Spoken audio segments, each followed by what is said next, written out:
मंचर नगरपंचायतीच्या नगराध्यक्षांचा पुढील प्रवास खरंच सुकर राहील का? माजी खासदार शिवाजीराव आढळराव पाटील व माजी मंत्री दिलीप वळसे पाटील यांना वगळून नगरपंचायतीचा कारभार करणं नवनिर्वाचित नगराध्यक्षांना सोपं जाईल का? कशी असेल दत्ता गांजाळे यांची पुढील राजकीय भूमिका?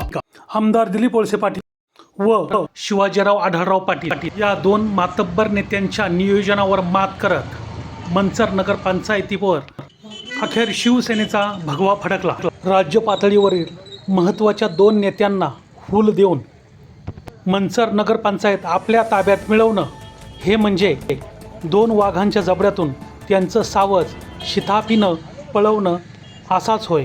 अनेक वर्षानंतर येथील दिग्गजांना धूळ चारत शिवसेना शिंदे गटानं येथील नगरपंचायतीचा गड राखला आहे. यासाठी महत्त्वाची कामगिरी केली आहे ते किल्ले शिवनेरीचे आमदार शरद सोनवणे, शिवसेना जिल्हाप्रमुख देवीदास दरेकर व त्यांच्या इतर सहकाऱ्यांनी. मंचर नगरपंचायतीवर शिवसेना शिंदे गटाचा भगवा फडकला असला तरीही येथील सत्ता पचवणं इतकं सोपं नाही.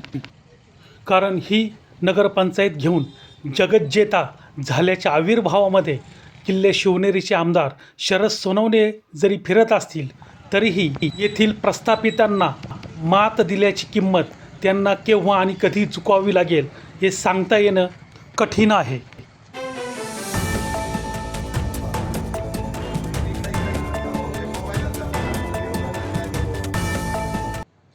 माजी खासदार शिवाजीराव आढळराव पाटील यांचं बोट पकडून राजकारणात आरूढ झालेले मंचरचे माजी सरपंच दत्ता गांजाळे यांना आपल्या पक्षामध्ये खेचून नगराध्यक्षपद व 3 जागा शिवसेनेने खेचून आणल्या तरी मंचर नगरपंचायतीमध्ये निवडून आलेल्या सर्व नगरसेवकांपैकी बहुतांशी नगरसेवक हे माजी खासदार शिवाजीराव आढळराव पाटील व दिलीप वळसे पाटील यांचं बोट धरून राजकारणात आलेले असल्यामुळे या दोघांच्या विचारांचा प्रभाव या नगरसेवकांवर आहे.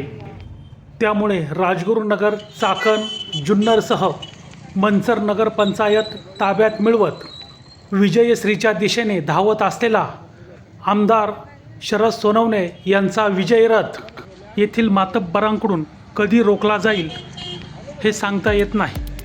दरम्यान माजी सरपंच यांच्या पत्नी जयश्रीताई गांजाळे यांनी नगराध्यक्षपदाचा सुवर्णमय मुकुट परिधान केला असला तरी या मुकुटामध्ये निर्माण होणारे राजकीय काटे बाजूला करण्यात नवनिर्वाचित नगराध्यक्षा कशाप्रकारे यशस्वी ठरतात हे पुढील काळात दिसून येईल. आगामी येऊ घातलेल्या जिल्हा परिषद आणि पंचायत समितीच्या निवडणुकांवर मंचर नगरपंचायतीच्या निवडणुकीचा परिणाम होईल असे अनेकांचे मत आहे. कारण मंचर हे राजकीय घडामोडींच्या दृष्टीने तालुक्यातील महत्त्वाचे शहर आहे, तर व्यापारीदृष्ट्या तालुक्यातील सर्वात मोठी बाजारपेठ आहे.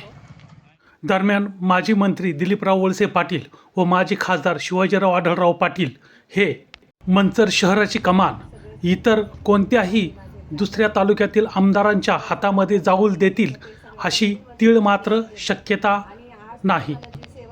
त्यामुळे पुढील काळात नगराध्यक्ष पदाचा कार्यकाल हा सुकर राहावा यासाठी नवनिर्वाचित नगराध्यक्षांना कसोशीने काम करावे लागणार आहे.